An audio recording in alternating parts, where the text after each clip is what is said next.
اور وہ چھوٹا ہے، وہ اس کی سب کے بارے میں نہیں جانتا، وہ قتل نہیں کر سکتا۔ میرا دل کہتا ہے کہ میرا بھائی بے قصور ہے، لیکن اگر میرے بھائی نے کچھ کیا ہوا تو اسے سزا ضرور ملے گی، اسے میں کبھی معاف نہیں کروں گی۔ لیکن میرا دل کہتا ہے کہ میرا بھائی بالکل بے قصور ہے، وہ فرار نہیں ہوا، اسے غائب کیا گیا ہے۔ حور لائبہ کی جانب دیکھتی ہوئے بولی، آپ کو پتہ ہے جس کا قتل ہوا ہے وہ ہمارا بھائی تھا۔ بھلے وہ ایک ملازم کا بیٹا تھا، لیکن ہم نے کبھی بھی اسے ملازم نہیں سمجھا، ہمیشہ اپنے چھوٹے بھائیوں کی طرح رکھا، اور پوری حویلی کی رونق تھا، ہمارا چہرے کی رونق تھا۔ اور جس کا قتل ہوا ہے وہ صرف مارا نہیں ہے، وہ ہماری خوشیوں میں ساتھ لے گیا ہے۔ لائبہ آنکھوں میں آنسو لیے حور کی طرف دیکھتی ہوئی بولی، تو حور کو فوراً احساس ہو گیا کہ مرنے والا ان سب کا کتنا عزیز تھا۔ اگر میرے بھائی قاتل ہوا تو میں قسم کھاتی ہوں کہ ایسے جانے نہیں دوں گی، اپنے ہاتھوں سے سزا دلواؤں گی، اس لیے۔ لیکن اگر میرا بھائی بے قصور ہوا تو ان حویلی والوں کو مجھے اور میرے بھائی کو آزاد کرنا ہوگا۔ حور فاریہ اور لائبہ کی جانب دیکھتی ہوئی بولی، آپ فکر مت کریں، اگر آپ کا بھائی بے قصور ہوگا تو حویلی میں کوئی بھی آپ دونوں کو نقصان نہیں پہنچائے گا، کیونکہ حویلی کے لوگ ظالم نہیں ہیں۔ لیکن اس کے لیے آپ کو صبر کرنا ہوگا، جب تک آپ کے بھائی خود منظر عام پر نہیں آ جاتا تب تک کچھ بھی نہیں ہو سکتا، لیکن آپ صبر رکھیں، انشاءاللہ سب ٹھیک ہو جائے گا۔ فاریہ کو حور کی باتوں میں سچائی دکھائی تھی، اس لیے وہ حور کو حوصلہ دیتی ہوئی بولی۔ فاریہ کی بات سن کر حور نے ہاں میں سر ہلایا، جبکہ دل میں ایک ہی ڈر تھا کہ اس کا بھائی کیسا ہوگا، کہاں پر ہوگا، وہ ٹھیک ہوگا بھی نہیں۔ اس کے دل میں ہزاروں خدشات آ رہے تھے، مگر وہ صبر کرنے کے سوا کچھ بھی نہیں کر سکتی تھی۔ اور اس کی بہن تمام ڈیٹیل ہیں، ان سب کچھ لکھا ہے، وہ کب سے یہاں پر رہ رہے ہیں، دانش کہاں جاتا ہے، کہاں سے آتا ہے، اس کی بہن کیا کرتی ہے، کیا نہیں کرتی، اس فائل میں سب کچھ موجود ہے۔ اور دانش کا نمبر ہم لوگوں نے بہت بار ٹریس کیا کرنے کچھ، لیکن اس کا فون اور نمبر دونوں ہی بند ہیں۔ جا رہے ہیں۔ اور سر ایک اور بات معلوم ہوئی ہے کہ قتل کرنے میں صرف دانش ہی مانوس نہیں تھا، پوسٹ مارٹم رپورٹ سے صاف ظاہر ہوتا ہے اس قتل میں دو اور لڑکی بھی شامل ہے۔ یہ مصطفیٰ کی پوسٹ مارٹم رپورٹ ہے۔ زرحان کا سیکرٹری زرحان کے آگے ایک فائل اور مصطفیٰ کی پوسٹ مارٹم رپورٹ رکھتے ہوئے بولا۔ فائل اور پوسٹ مارٹم رپورٹ کو ایک نظر دیکھ کر زرحان نے اسے باہر جانے کا اشارہ کیا تو ادب سے سر ہلاتا آفس سے باہر نکل گیا۔ زرحان نے سامنے رکھی پوسٹ مارٹم رپورٹ پکڑی اور اسے کھول کر دیکھنے لگا۔ پوسٹ مارٹم رپورٹ میں صاف طور واضح تھا کہ مصطفیٰ کے جسم پر 3 لوگوں کی انگلیوں کے نشان موجود تھے۔ صاف واضح ہو رہا تھا کہ قتل کرنے میں 3 لوگوں کا ہاتھ ہے، صرف ایک کا نہیں۔ رپورٹ کو دیکھ کر زرحان کو کچھ گڑبڑ کا احساس ہوا، کیونکہ جو فنگر پرنٹس مصطفیٰ کی لاش سے ملے ہیں وہ فنگر پرنٹس وہاں سے ملی ٹوٹی بوتلوں سے میچ نہیں ہو رہے تھے۔ مطلب وہاں پر کچھ تو ایسا ہوا جو چھپایا ہوا ہے اور جس سے زرحان واقف ہے۔ زرحان نے پوسٹ مارٹم رپورٹ والی واپس ٹیبل پر رکھی اور پاس پڑی فائل اٹھائی جس میں حور اور دانش کی تمام ڈیٹیل تھی۔ زرحان نے فائل کھولی، اسے پڑھنے لگے۔ اس میں لکھا تھا کہ حور کے والدین آج سے 10 سال پہلے وفات پا چکے تھے۔ وفات پانے سے پہلے بھی ان سے کوئی رشتہ دار نہیں ملتے تھے، اور جو ملتے تھے وہ ان کے فوت ہو جانے کے بعد حور اور دانش کو ملنا چھوڑ گئے۔ تب 13 سال کی تھی، وہ اسکول جاتی تھی۔ اپنے گھر کے باہر والی کمرہ کرائے پر دے کر حور کی دادی نے دانش اور حور کی پرورش کی۔ حور جب 16 سال کی ہوئی تو دادی وفات پا گئی۔ اس کے بعد حور نے 7 ایف.اے. کی اور کپڑے سلائی کرنا شروع کی۔ اس کا بھائی اس سے 4 سال چھوٹا تھا۔ اپنے بھائی کو اسکول اور کالج کا خرچ حور نے دن رات کپڑے سلائی کر کے محنت کر کے اٹھایا اور اسے اعلیٰ تعلیم دلوانا اس کا خواب تھا۔ دانش اسی کالج میں پڑھتا تھا جس کالج میں مصطفیٰ پڑھتا تھا۔ دانش کے زیادہ دوست احباب نہ تھے اور حور نے ہمیشہ دانش کو ایسی جگہ سے اور ایسی محفلوں سے دور رکھا تھا۔ ساری ڈیٹیل پڑھنے کے بعد زرحان فائل بند کر گیا اور واپس ٹیبل پر رکھی۔ اگر دانش مصطفیٰ کے کالج میں ہی پڑھتا تھا تو یقیناً وہ دونوں ایک دوسرے کو جانتے ہوں گے، اور اگر وہ ایک دوسرے کو جانتے تھے تو دونوں ہی ایسی جگہ پر نہیں جاتے تھے جہاں سے مصطفیٰ کی لاش ملی ہے۔ تو پھر وہ دونوں وہاں کیا کر رہے تھے؟ وہ لوگ وہاں کیسے پہنچے؟ بوتل پر دانش کی انگلی کے نشان ہیں، جبکہ مصطفیٰ کی باڈی پر دانش کی انگلی کے نشان نہیں پائی گئے۔ اس باڈی پر مختلف 3 لوگوں کے انگلی کے نشان پائے گئے ہیں اور اسی دن سے دانش بھی غائب ہے۔ مطلب کچھ تو ایسے ہے جو میری نظر میں نہیں آ رہا۔ کیا ہے جو میری نظر سے چھپایا ہوا ہے؟ زرحان اپنے دماغ کو تیز رفتار سے چلاتے ہوئے مسلسل سوچ رہا۔ زرحان نے ٹیبل پر پڑا فون اٹھایا اور ایک نمبر ڈائل کرتے ہوئے فون کان سے لگا دیا۔ فون کی پہلی ہی بیل پر فون اٹھا لیا گیا۔ دانش اور مصطفیٰ دونوں کی کلاسز میں پڑھنے والے تمام لڑکے کل میرے سامنے موجود ہونے چاہیے۔ زرحان نے فون پر موجود شخص سے بولا تو فون رکھ دیا گیا۔ زرحان حویلی میں داخل ہوا تو حویلی میں ہر طرف گہرا سنسان تھا، آس پاس کوئی بھی دکھائی نہیں دے رہا تھا، جس کی وجہ سے وہ بھی جانتا تھا کہ آس پاس ایک نظر دوڑا کر وہ سیدھا اپنے کمرے میں گیا۔ زرحان کمرے میں داخل ہوا تو اپنا فون اور کوٹ اتار کر بیڈ پر رکھا اور ڈریسنگ روم میں چلا گیا۔ اس وقت اس کی ذہن میں بالکل بھی خیال نہیں تھا کہ کمرے میں اس کے علاوہ ایک اور بھی وجود ہے جو رات سے رہ رہا ہے۔ حور صبح سے کمرے میں سے باہر ہی نکلی اور دوبارہ کمرے میں نہیں گئی تھی۔ وہ صبح سے لائبہ اور فاری کے ساتھ ہی تھی، پتہ نہیں کیوں، لیکن اس کا دل نہیں چاہ رہا تھا کہ زرحان سے ملے۔ اس کا اور زرحان شاہ کا سامنا ہو، وہ اس کے سامنا نہیں کرنا چاہتی تھی۔ اسے تو اس حویلی میں بھی بہت عجیب سے محسوس ہو رہا تھا، لیکن فاریہ اور لائبہ کا ہلاک ہی تھا جو اب بہتر محسوس کر رہی تھی۔ چلے نیچے، کھانے پر سب انتظار کر رہے ہوں گے۔ فاریہ حور کی جانب دیکھتی ہوئی بولی، جو کب سے ان سب کے کمرے میں موجود ایک ہی جگہ پر بیٹھی ہوئی تھی۔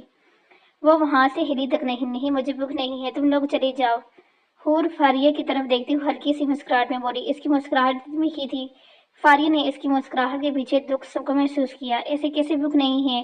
آپ نے صبح ناشتہ بھی تھوڑا سا کیا ہے اور کھانے پر بھی نہیں گئی، اور اب بھی آپ جانے سے انکار کر رہی ہیں، ایسے تو نہیں چلے گا نا؟ چلیں اٹھیں، ہمارے ساتھ چلیں۔ لائبہ حور کا ہاتھ تھامتے ہوئے بولی۔ جو بھی تھا، ان دونوں کو حور بہت اچھی لگی تھی۔ وہ کسی جھوٹ کے تحت اس سے نفرت نہیں کر سکتی تھی۔ وہ نہیں جانتی تھی کہ کیا سچ ہے، کیا جھوٹ۔ وہ یہ بھی نہیں جانتی تھی کہ سچ سامنے کب آئے گا، لیکن یہ ضرور جانتی تھی کہ ان سب کے سامنے بیٹھی لڑکی کے دل میں کوئی کھوٹ نہیں۔ وہ جیسی اندر سے ہے ویسی ہی باہر سے، بالکل معصوم، سیدھی سادی سی۔ اس سے نفرت کی ہی نہیں جا سکتی۔ نہیں، لائبہ میں اس حویلی کے لوگوں کا سامنا نہیں کر سکتی۔ حور اپنا سر جھکاتے ہوئے بولی۔ سامنا تو آپ کو کرنا پڑے گا، اب لالا کی بیوی ہے آپ، اور ہو سکتا ہے کہ ساری زندگی آپ بائی کے ساتھ ہی رہیں۔ آپ کو چھوڑنے کے لیے بائی نے نہیں اپنایا آپ کو، وہ سمجھدار ہیں، انہوں نے بہت دور کا سوچ کر آپ سے نکاح کیا ہوگا۔ اب پلیز اٹھیں اور چلیں ہمارے ساتھ۔ اب کی بار فاریہ نے سمجھایا، لیکن میں ان کا بھی سامنا نہیں کرنا چاہتی، میں کسی کے سامنے نہیں کرنا چاہتی۔ تمہارے لالا تمہاری بات سنتے ہیں نا؟ پلیز اپنے لالا کو بولو کہ مجھے میرے گھر واپس چھوڑ آئے۔ میں کہیں نہیں بھاگوں گی، میں کہیں بھی نہیں جاؤں گی، لیکن میرا یہاں پر رہنا بہت مشکل ہے۔ حور امید بھری نظروں سے لائبہ کی طرف، فاری کی طرف دیکھنے لگی۔ لالا ہماری بات نہیں سنتے، وہ اس حویلی میں صرف بڑی اماں کی بات سنتے ہیں، اس کے علاوہ وہ کسی کی بات نہیں مانتے، اور ہم تو لالا کے سامنے بھی بہت کم جاتے ہیں۔ اگر لالا نے آپ کو نیچے نہ پایا تو ہو سکتا ہے وہ آپ پر غصہ کریں۔ آپ پلیز اٹھیں، وہ ہمارے ساتھ چلیں۔ لائبہ حور کا ہاتھ پکڑ کے اسے صوفے سے اٹھاتے ہوئے بولی۔ تو حور نے ایک بے بس سی نگاہ ان دونوں کی طرف دیکھا تو ان دونوں نے ہی حور کے چہرے سے نظریں چکرائی تھی۔ مجبوراً حور کو ان کے ساتھ ہی جانا پڑا۔ اپنا دوپٹہ درست کرتی سر پہ لیا، جوتا پہن کے اس کے ساتھ قدم کمرے سے باہر کی جانب بڑھائے۔ زرحان فریش ہو کر باہر نکلا تو اس کی نظر سامنے صوفے پہ ساتھ پر پڑے ایک چھوٹے سے بیگ پر پڑی۔ بیگ کو دیکھتے سمجھ گیا تھا کہ یہ بیگ کس کا ہے۔ وہ چلتا ہوا ڈریسنگ ٹیبل کے سامنے آیا اور اپنے کالے گھنے بال ٹاول سے خشک کرنے لگا۔ بالکل خشک کر کے زرحان نے الماری میں سے اپنی شرٹ نکالی اور شرٹ پہن کر اپنا فون بیڈ سے لایا اور کمرے سے باہر نکلے گا۔ السلام علیکم، حور نے ہلکی سی آواز میں سلام کیا، پھر لائبہ اور فاری کے ساتھ والی کرسی پر آ کر بیٹھ گئی۔ بڑی اماں نے غور سے حور کے چہرے کی طرف دیکھا، جس کا سر جھکا ہوا تھا۔ اس نے تو سر اٹھا کر کسی کو دیکھا تک نہیں تھا۔ بڑی اماں فوراً سمجھ گئی کہ حور سب کی موجودگی سے گھبرا رہی ہے۔ وہ کوئی اتنی عام سی لڑکی تو نہیں تھی، وہ بہت خوبصورت تھی، چاہے تو وہ غریب تھی، لیکن خوبصورتی میں اس کی مثال قائم ہوتی تھی۔ دودھ جیسی سفید رنگت، گہری آنکھیں، گھنی کالی پلکیں، چہرے کی خوبصورت نقش اور بے حد میٹھی ہلاک کی لڑکی۔ اور جانے اس کی قسمت میں کیا تھا جو اجنبی ہو کر اس حویلی میں آ پہنچی تھی۔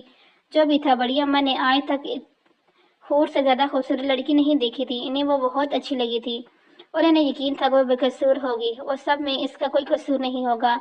بڑی اماں حور کی جانب دیکھ کر یہی سوچ رہی تھی جب انہیں اپنے قریب سے زرحان کی باری گھبرو آواز سنائی۔ السلام علیکم، کیسی ہے بڑی اماں؟ زرحان نے بڑی اماں کے آگے سر کرتے ہوئے بولا تو انہوں نے محبت سے اس کے سر پر ہاتھ رکھا۔ زرحان پاس ہی اپنی کرسی پر سنبھال بیٹھ گیا۔ کہاں تھے تم سارا دن؟ زرحیب سکندر اور زرحان کی جانب دیکھتے ہوئے بولے، کیونکہ صبح مصطفیٰ کے کل ہونے کے بعد وہ بغیر کسی کو بتائے حویلی سے چلا گیا۔ ایک ضروری کیس ہینڈل کرنا تھا، اس لیے ارجنٹلی کورٹ جانا پڑا تھا۔ زرحان نے زرحیب سکندر کو دیکھتے ہوئے سنجیدگی کہا، کیا خبر ملی؟ پتہ چلا اس لڑکی کے بارے میں؟ زرحیب سکندر نے اگلا سوال پوچھا تو زرحان کے چہرے پر ایک دم سے سختی نظر نہیں، لیکن عنقریب پتہ چل جائے گا، اور قاتل آپ لوگوں کے سامنے ہوں گے، اور قاتلوں کے ساتھ ملے لوگ بھی۔ آخری بات وہ زرحان نے نظر اٹھا کر حور کی جانب دیکھا، جبکہ زرحان کی نظر خود تک محسوس کرتے حور کو اپنی جان نکلتی ہوئی محسوس ہوئی تھی۔ ٹھیک ہے، کھانا کھانا شروع کریں۔